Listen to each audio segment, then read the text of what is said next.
Manager round ಒಂದು ಮುಗಿದಿದೆ. ಇಲ್ಲಿದ್ದಾರೆ ನಮ್ಮ ಜೊತೆ ಭರತ್ ಪಟೇಲ್ ಅವರು. ತುಂಬ ಚೆನ್ನಾಗಿ ಮಾಡಿದ್ರು. ಗುಡ್ ಪ್ರೆಸೆಂಟೇಷನ್ ಅಂತ ಬೇರೆ ಅಂದರು. ಅವ್ರ ಪ್ರೆಸೆಂಟೇಷನ್ನ ನಾನು ವೀಡಿಯೋ ಮಾಡ್ಕೊಳಕ್ಕಾಗಿಲ್ಲ. ಆಡಿಯನ್ಸ್ ಕ್ವಶನ್ಸ್ ಕೇಳೋದ್ರಲ್ಲೇ ನಾನು ಬಿಸಿ ಇದ್ದೆ. ಇಟ್ಸ್ ಓಕೆ, ನೆಕ್ಸ್ಟ್ ಟೈಮ್ ಮಾಡ್ತೀನಿ ಅಣ್ಣ, ಡೋಂಟ್ ವರಿ. ಈಗ ಫಿನಾನ್ಸ್ ಸೆಕೆಂಡ್ ರೌಂಡಲ್ಲಿ ಸೌಮ್ಯ ಮತ್ತು ಲಿಖಿತ ಪಾರ್ಟಿಸಿಪೇಟ್ ಮಾಡಿದ್ದಾರೆ. ಹೇ ಗೈಸ್, ಇವಾಗ ನಾವು ಪ್ರಾಡಕ್ಟ್ ಡಿಸೈನಿಂಗ್ ರೌಂಡಿಗೆ ಹೋಗ್ತಾ ಇದ್ದೀವಿ. ನಾನು ಮತ್ತು ನಮ್ಮ ಟೀಮ್ ಕ್ಯಾಪ್ಟನ್ ವಿನಯ್ ಅಣ್ಣ ಹೋಗ್ತಾ ಇದ್ದೀವಿ. ಎಲ್ಲ ಪ್ರಿಪೇರ್ ಆಗ್ತಾ ಇದೆ, ನೋಡೋಣ ಹೆಂಗೆ ಮಾಡ್ತೀವಿ ಅಂತ. Hope for the best. ಎಲ್ಲ ಪ್ರೊಸೆಸ್ ಮಾಡ್ತೀವಿ, ಎಲ್ಲ ತುಂಬ ಕ್ಲೀನಿನೆಸ್ನ ಮೇಂಟೈನ್ ಮಾಡ್ತೀವಿ.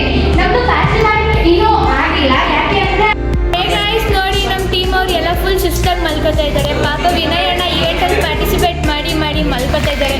ಊಟನೂ ಮಾಡಿಲ್ಲ ಗೈಸ್, ಆಗಲೇ 4 ಗಂಟೆ ಆಗಿದೆ ನೋಡಿ. ಇದು HR2 second event hyper market ರೆಕ್ರೂಟ್ಮೆಂಟ್ನ ನಾನು ಮತ್ತು ಭರತ್ ಪಟೇಲ್ ಅಟೆಂಡ್ ಮಾಡೋಕ್ಕೆ ಹೋಗಿದ್ವಿ. ಹೇ ಗೈಸ್, ಇವತ್ತು ಡೇ 2 ಎಲ್ಲ ಈವೆಂಟ್ಸ್ ಮುಗಿದಿದೆ. ಎಷ್ಟು ಗಂಟೆಯಲ್ಲಿ ಯಾವ ಈವೆಂಟ್ ಆಯಿತು ಅಂತ ಹೇಳೋಕ್ಕೆ ಮತ್ತೆ ನಾನು ವ್ಲಾಗ್ ಮಾಡ್ತಾಯಿದ್ದೀನಿ.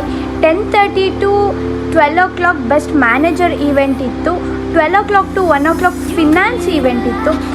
1:15 to 2:15 ಮಾರ್ಕೆಟಿಂಗ್ ಈವೆಂಟ್ ಇತ್ತು. 2:30 to 3:30 HR ಈವೆಂಟ್ ಇತ್ತು. ಎಲ್ಲ ಈವೆಂಟ್ನ ತುಂಬ ಚೆನ್ನಾಗಿ ಪಾರ್ಟಿಸಿಪೇಟ್ ಮಾಡಿದ್ದಾರೆ. ನಾನು 2 ಈವೆಂಟಲ್ಲಿ ಪಾರ್ಟಿಸಿಪೇಟ್ ಮಾಡಿದ್ದೀನಿ.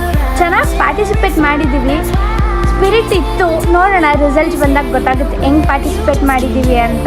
ಪ್ಲೀಸ್ ನಮ್ಮ ವಿಡಿಯೋನ ಲೈಕ್ ಮಾಡಿ, ಶೇರ್ ಮಾಡಿ, ಸಬ್ಸ್ಕ್ರೈಬ್ ಮಾಡಿ. Please support the talent of students.